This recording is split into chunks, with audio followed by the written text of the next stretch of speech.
हैं। जैसे कि आप लोग अभी देख रहे थे, आप लोगों की क्लास में हम लोग बात कर रहे थे किसके बारे में, माइटोकॉन्ड्रिया के बारे में, है ना। हम लोगों का सेल चैप्टर चल रहा था और सेल्स में हम लोगों ने बहुत सारे टॉपिक को कवर कर लिया था। जैसे कि हम लोगों ने बहुत सारी चीजें पढ़ा, ठीक है। सेल्स क्या होते हैं, सेल वॉल क्या होता है, सेल मेम्ब्रेन्स क्या होते हैं, सेल के अंदर कौन कौन से ऑर्गेनेल्स प्रेजेंट होते हैं, ठीक है। साइटोप्लाज्म क्या होते हैं, न्यूक्लियस क्या होता है, हमने आपको बहुत सारी इंफॉर्मेशन दे दी, ठीक है। अब हम लोग जो पढ़ रहे थे माइटोकॉन्ड्रिया के बारे में पढ़ रहे थे, मैंने आपको बताया था कि सेल्स के अंदर कुछ ऑर्गेनेल्स भी प्रेजेंट होते हैं, ठीक है, जिसको आपको पढ़ना है, ठीक है। तो सेल्स में जो ऑर्गेनेल्स प्रेजेंट होते हैं जिसमें से आपका चल रहा था क्या, माइटोकॉन्ड्रिया। और मैंने आपको माइटोकॉन्ड्रिया के बारे में बहुत अच्छे से बता दिया था कि माइटोकॉन्ड्रिया क्या होता है, उसका स्ट्रक्चर बताया था, ठीक है। अब आपका बचा हुआ था फंक्शंस ऑफ माइटोकॉन्ड्रिया, है ना। माइटोकॉन्ड्रिया के फंक्शंस क्या होते हैं, तो बात करते हैं माइटोकॉन्ड्रिया के अगर फंक्शन के बारे में। उससे पहले हमने आपको एक डायग्राम बना के बताया था कि माइटोकॉन्ड्रिया का स्ट्रक्चर किस तरीके से होता है। मान लेते हैं कि ये आपका माइटोकॉन्ड्रिया है, ठीक है। और सबसे पहले आपको क्या याद रखना है, माइटोकॉन्ड्रिया डबल मेम्ब्रेन होती है, बिल्कुल, है ना। माइटोकॉन्ड्रिया में डबल मेम्ब्रेन होती है, एक इनर मेम्ब्रेन होती है और एक आउटर मेम्ब्रेन होती है, ठीक है। तो इनर मेम्ब्रेन और आउटर मेम्ब्रेन दो मेम्ब्रेन होती है, बिल्कुल होती है, ठीक है। तो आप लिख सकते हो, एक आपका क्या हो गया मैम, इनर हो गया, ठीक है, एक इनर हो गया और एक आपका क्या हो गया, आउटर हो गया। और मैंने आपको बताया था कि इनर मेम्ब्रेन आउटर मेम्ब्रेन दो मेम्ब्रेन होती है, लेकिन जो आउटर मेम्ब्रेन होती है उस मेम्ब्रेन को हम लोग किसके नाम से जानते हैं, तो आप कहोगे मैं क्रिस्टी के नाम से जानते हैं, ना। किसके नाम से जानते हैं भाई, क्रिस्टी के नाम से जानते हैं। कौन सी मेम्ब्रेन आपकी क्रिस्टी होगी, तो आप कहोगे कि जो मैम आउटर होगी, है ना, जो आउटर मेम्ब्रेन होंगी उसे हम लोग क्रिस्टी के नाम से जानते हैं, ठीक है। अच्छा, उसके बाद मैंने आपको बताया था कि इस क्रिस्टी के अंदर भी कुछ लिक्विड सा फ्लूइड भरा होता है ना। क्रिस्टी के अंदर या बोले आउटर मेम्ब्रेन के अंदर कुछ लिक्विड सा फ्लूइड भरा होता है, जिसको हम लोग क्या बोलते हैं, मैट्रिक्स। क्या बोलते थे भाई, मैट्रिक्स के नाम से जानते थे, ठीक है। और इसी क्रिस्टी के अंदर, ठीक है, क्या होता है ये मैट्रिक्स। और मैट्रिक्स के अंदर मैम बहुत सारे क्या प्रेजेंट होते हैं, एक तो मैम होता है क्या हमारा एंजाइम होता है, ठीक है, और मैम इसमें डीएनए होता है, ठीक है, और क्या होता है, और मैम होता है क्या, राइबोसोम होता है इसमें, ठीक है। क्या होता है भाई, राइबोसोम होता है। कैसा राइबोसोम होता है, तो आप कहोगे मैम आपने बताया था कि जो राइबोसोम्स होते हैं वो 2 पार्ट्स उसके होते हैं, मतलब कि राइबोसोम के 2 प्रकार होते हैं, है ना। 2 टाइप्स के राइबोसोम होते हैं, एक होता है आपका 70S राइबोसोम और एक आपका होता है 80S राइबोसोम। तो जिसमें से मैंने आपको बताया था कि जो आपका 70S राइबोसोम होगा वो आपके माइटोकॉन्ड्रिया में प्रेजेंट होगा। राइबोसोम क्या होता है, ये भी एक प्रकार का ऑर्गेनेल्स होता है। कैसा ऑर्गेनेल्स होता है, ठीक है, ये हम बाद में बात करेंगे, ठीक है।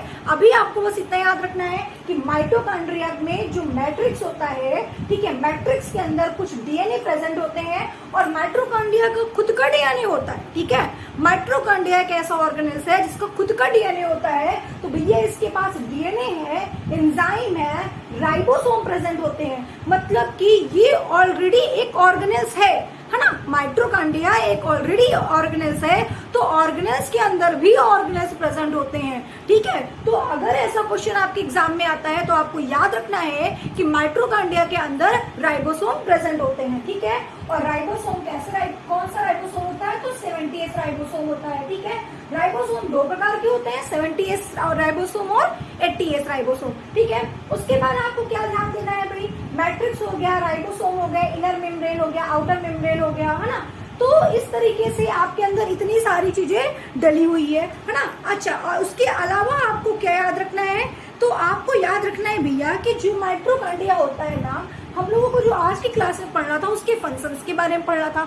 तो मैंने आपको बेटा बताया था कि माइटोकॉन्ड्रिया को power house of the cell भी कहते हैं, करेक्ट। माइटोकॉन्ड्रिया को power house of the cell कहते हैं। तो power house of the cell क्यों कहते हैं, है ना। पहला क्वेश्चन तो ये आता है कि माइटोकॉन्ड्रिया ऐसा क्या जनरेट करता है जिसकी वजह से हम लोग उसको power house of the cell कहते हैं, है ना। कोशिका का ऊर्जा ग्रह, ठीक है, क्वेश्चन पूछा जाता है कोशिका का ऊर्जा ग्रह किसे कहते हैं। बहुत सिंपल सा क्वेश्चन आपसे पूछते हैं, कोशिका का ऊर्जा ग्रह किसे कहते हैं, ठीक है। कोशिका का ऊर्जा ग्रह किसे कहा जाता है, ठीक है। तो आप क्या बताओगे, माइटोकॉन्ड्रिया, ठीक है। आंसर क्या होगा आपका, माइटोकॉन्ड्रिया। अच्छा, ये तो समझ में आ गया भाई। ठीक है।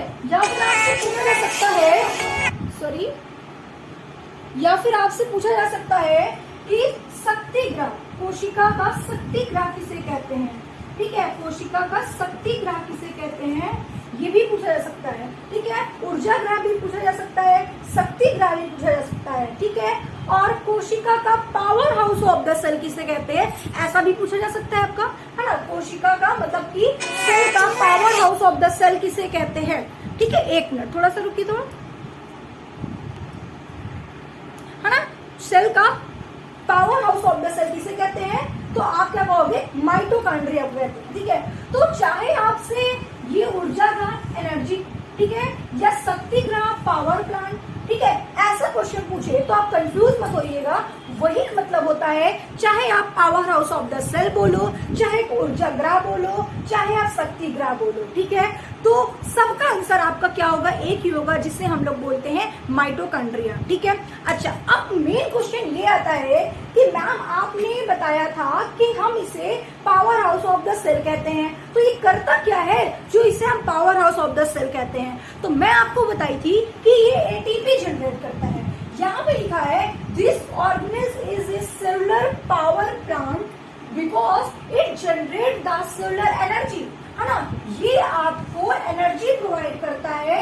ATP used as the source of chemical energy, adenosine triphosphate, ठीक है। बहुत ध्यान से समझिएगा मैं क्या समझा रही हूँ। देखिए, ये जो ऑर्गेनेज होता है उसे पावर प्लांट भी कहते हैं, ठीक है। पावर प्लांट क्यों कहते हैं, क्योंकि ये क्या करता है, एनर्जी को जनरेट करता है, ठीक है। क्यों, क्योंकि भैया जो एटीपी होता है इसका फुल फॉर्म होता है एडिनोसिन ट्राइफॉस्फेट। एटीपी का full form adenosine triphosphate, Hindi में भी इसको यही बोलेंगे, एडिनोसिन ट्राइफॉस्फेट ही बोलेंगे, ठीक है। तो जो एटीपी आपका होता है, ठीक है, ये क्या करता है, ये एनर्जी जनरेट करता है, ठीक है। तो जब ये एनर्जी जनरेट करता है, तो जैसे कि क्या होता है, कभी कभी आप देखते हो कि हम लोग सारा दिन तो खाना खाते नहीं है ना। हम लोगों का एक टाइम फिक्स होता है कि मॉर्निंग में हम लोगों को ब्रेकफास्ट करना है ना, फिर उसके बाद आफ्टरनून में लंच करना है, फिर उसके बाद नाइट में हम लोगों को डिनर करना है ना। एक टाइम फिक्स होता है, लेकिन हमें एनर्जी की तो सारा दिन नीड होती है ना। तो जब आपके पास एनर्जी नहीं होता उस टाइम पे, ठीक है, या फिर कभी कभी ऐसा होता है कि आप नहीं खाना खा पाते हो टाइम पे, या आपको नहीं मिल पा रहा है, तो आपकी बॉडी को एनर्जी की तो जरूरत है। अगर एनर्जी नहीं होगी तो वो कोई काम भी नहीं कर पाएगा और सोचने समझने की उसकी पावर भी वीक हो जाती है, ठीक है। तो उस टाइम क्या करता है, माइटोकॉन्ड्रिया हमें एनर्जी प्रोवाइड करता है, ठीक है।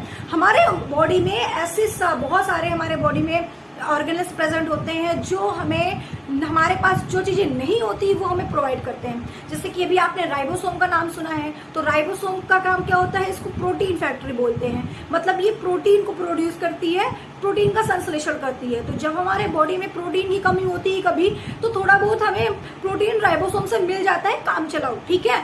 लेकिन इसका मतलब ये नहीं कि आप बिल्कुल भी प्रोटीन वाली चीज ही मत खाओ, कह दो भैया हमें राइबोसोम देता रहेगा, तो ऐसा नहीं है, ठीक है। मतलब आपको थोड़ा बहुत अगर नीड है, कभी कदार बाई चांस आपके पास नहीं है, तो आपकी हेल्प कर सकता है माइटोकॉन्ड्रिया, आपकी हेल्प कर सकता है राइबोसोम। तो वैसे ही आपका माइटोकॉन्ड्रिया जो होता है वो आपको एनर्जी प्रोवाइड करने का काम करता है। और वो एनर्जी इसलिए प्रोवाइड करता है क्योंकि माइटोकॉन्ड्रिया में क्या होता है, माइटोकॉन्ड्रिया में होता है एटीपी, जिसका फुल फॉर्म होता है एडिनोसिन ट्राइफॉस्फेट। तो माइटोकॉन्ड्रिया में एटीपी का निर्माण होता है, और एटीपी जनरेट करती है एनर्जी को।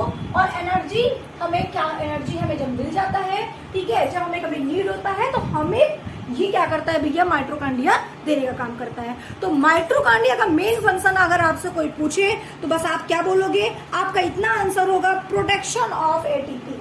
प्रोटेक्शन ऑफ एटीपी का इसका फंक्शन होता है, ठीक है। या आप कह सकते हो कि माइटोकॉन्ड्रिया का फंक्शन होता है कि आपको क्या करता है, एनर्जी प्रोवाइड कराता है, ठीक है। अच्छा, उसके बाद आपको क्या याद रखना है माइटोकॉन्ड्रिया में, ठीक है। देखिए, माइटोकॉन्ड्रिया मैंने आपको पूरा बता दिया जो आपके सिलेबस के अकॉर्डिंग है, बहुत डीप में नहीं जाना है क्योंकि अभी आप 9th क्लास के स्टूडेंट हो, ठीक है। अगर मैं 9th के अकॉर्डिंग आपको बात करूं, वैसे मैंने जितना पढ़ाया है आपको पूरी इन्फॉर्मेशन मैंने माइटोकॉन्ड्रिया की दे दी है, लेकिन अभी आप बहुत सारी चीजें इसमें पढ़ोगे, ठीक है, जो मैं अभी आपको नहीं पढ़ा रही हूँ इसमें, ठीक है। जब आप 11th में जाओगे तो ये सारी चीजें आपको मिलेगी, ठीक है, लेकिन जितना आपके सिलेबस में है उतना मैंने आपको पढ़ा दिया है, ठीक है। अच्छा, तो ये हुआ आपका माइटोकॉन्ड्रिया, ठीक है। अब हम लोग नेक्स्ट जो बात करेंगे वो बात करने वाले हैं क्या, हम लोग नेक्स्ट जो बात करेंगे, ठीक है, वो डिस्कशन करेंगे राइबोसोम पर। क्या डिस्कशन करेंगे भैया, राइबोसोम पर डिस्कशन करेंगे कि राइबोसोम क्या होता है, ठीक है। राइबोसोम क्या होता है जो हमारे माइटोकॉन्ड्रिया में प्रेजेंट होता है, इसके बारे में हम लोग डिस्कशन करेंगे। तो थोड़ा सा हम लोग एक बार रिपीट करते हैं कि माइटोकॉन्ड्रिया में अभी तक हम लोगों ने क्या क्या पढ़ा, ठीक है। क्या क्या पढ़ा माइटोकॉन्ड्रिया में। माइटोकॉन्ड्रिया एक डबल मेम्ब्रेन ऑर्गेनेल्स होता है, जिसमें इनर मेम्ब्रेन और आउटर मेम्ब्रेन, दो मेम्ब्रेन होती है, ठीक है। जो इसकी आउटर मेम्ब्रेन होती है, ठीक है, सॉरी, जो इसकी इनर मेम्ब्रेन होती है, ठीक है, जो इसकी इनर मेम्ब्रेन होती है भाई, उसे हम लोग क्या कहते हैं, उसे हम लोग क्रिस्टी के नाम से जानते हैं, ठीक है। और जो क्रिस्टी वाली मेम्ब्रेन होती है वो कैसी होती है, वलयाकार होती है, ठीक है, वलयाकार होती है, इस तरीके के शेप का बना होता है, ठीक है। अगर जरूरी नहीं होता कि माइटोकॉन्ड्रिया का संरचना आप एकदम 2 कॉपी बुक के जैसे बनाओ, लेकिन इसकी जो अंदर वाली मेम्ब्रेन होगी, जो क्रिस्टी वाली मेम्ब्रेन होगी, वो हमेशा वलयाकार होगी। ये चीज आपको ध्यान देना है, ठीक है। अगर आप ऐसे बनाते हो तो गलत नहीं होगा, ठीक है। अब ये नहीं कि मैम ऐसे भी बना दे क्या माइटोकॉन्ड्रिया चल जाएगा, नहीं भाई, एक शेप दे दो जैसे मैंने बनाया है, ऐसा भी बना सकते हो तो नंबर आपका कटेगा नहीं, ठीक है। उसके बाद आपको याद रखना है माइटोकॉन्ड्रिया का पूरा ही स्ट्रक्चर आपको याद रखना है कि जो क्रिस्टी होता है, क्रिस्टी के अंदर लिक्विड सा फ्लूइड होता है, उसे हम मैट्रिक्स कहते हैं, और उसी मैट्रिक्स के अंदर डीएनए, एंजाइम, ठीक है, राइबोसोम्स, ठीक है, प्रेजेंट होते हैं, एटीपी प्रेजेंट होते हैं। और कौन सा राइबोसोम्स प्रेजेंट होता है, 70S राइबोसोम प्रेजेंट होता है, ठीक है। उसके बाद आपको ध्यान देना है कि माइटोकॉन्ड्रिया जो होता है खुद का डीएनए होता है, ठीक है। और डिस्कवर्ड की बात करें तो डिस्कवर्ड में आपको याद रखना है, सबसे पहले माइटोकॉन्ड्रिया का डिस्कवर किसने किया था, तो आप कहोगे मैम सबसे पहले आपने बताया था कोलिकर, एक साइंटिस्ट थे, इन्होंने माइटोकॉन्ड्रिया के बारे में बताया था, लेकिन इन्होंने क्या नाम दिया था, सार्कोसोम नाम दिया था, है ना। माइटोकॉन्ड्रिया सबसे पहले कोलिकर ने तो किया था, लेकिन माइटोकॉन्ड्रिया नाम नहीं दिया था, उन्होंने क्या नाम दिया था, सार्कोसोम नाम दिया था। सेकंड अगर हम बात करते हैं, सेकंड में क्या बात करेंगे कि सेकंड वाले में अगर हम बात करते हैं, फ्लेमिंग आए थे, इन्होंने फिलिया नाम दिया, ठीक है। फिर अल्टमान आए थे, ठीक है, और फिर उसके बाद सिबिंडा आए थे, ठीक है। तो 4 लोग थे और 4 नाम दिया, अल्टमान ने बायोप्लास्ट नाम दिया। फिर जब लास्ट में सिबिंडा जी आए तो उन्होंने बोला कि नहीं, इसे हम लोग माइटोकॉन्ड्रिया बोलेंगे, क्योंकि ये किससे मिलकर बना है, सूत्र और कणिका से मिलकर बना है। माइटोकॉन्ड्रिया को हिंदी में क्या बोलते हैं, सूत्र कणिका बोलते हैं, इसीलिए माइटोकॉन्ड्रिया को हिंदी में सूत्र कणिका बोलते हैं, क्योंकि माइटोकॉन्ड्रिया का मतलब ही यही होता है। मैंने सारी चीजें आपको एकदम डीप में बताई थी, ठीक है। तो आज की क्लास में हम लोग बहुत ज्यादा चीजें नहीं जाने, मैंने पूरा आपको रिवीजन कराया है जितना माइटोकॉन्ड्रिया का पढ़ाया था, ठीक है। तो कल की क्लास में हम लोग डिस्कशन करेंगे राइबोसोम के बारे में, ठीक है। जुड़े रहिए हमारे त्रिशांत एकेडमी से, और ऐसे ही आपका अगर साथ रहेगा तो हमारा त्रिशांत एकेडमी बहुत आगे जाएगा, ठीक है। और मैं आप सभी को एक चीज बता दूं कि देखिए, जितने भी स्टूडेंट हमारे इस वीडियो को देख रहे हैं, अगर उन्हें क्लास अच्छी लग रही है, सिंपल सी बात है, अगर आपको क्लास अच्छी लग रही है तभी आप देखते हो, ठीक है। अगर आप देख रहे हो, आपको क्लास अच्छी लग रही हो, तो वीडियो को लाइक करना बिल्कुल ही मत भूलिएगा, और मुझे कमेंट सेक्शन में कमेंट करके जरूर बताइएगा कि कैसा, क्या प्रॉब्लम है आपको, क्या समझ में नहीं आता है, क्या मेरे लिए और अच्छा करना जरूरी है, और क्या चीजें हैं, ठीक है। इससे क्या हो, देखो मैं अपनी पढ़ाई के स्टाइल्स खुद नहीं पूछ रही हूँ, ठीक है। उसे आप नहीं कह सकते कि मैम ऐसा नहीं, ऐसा पढ़ाइए, नहीं, वो हमारे ऊपर है, हमारे नॉलेज पे भी आप कोई कमी नहीं निकाल सकते हो, ठीक है।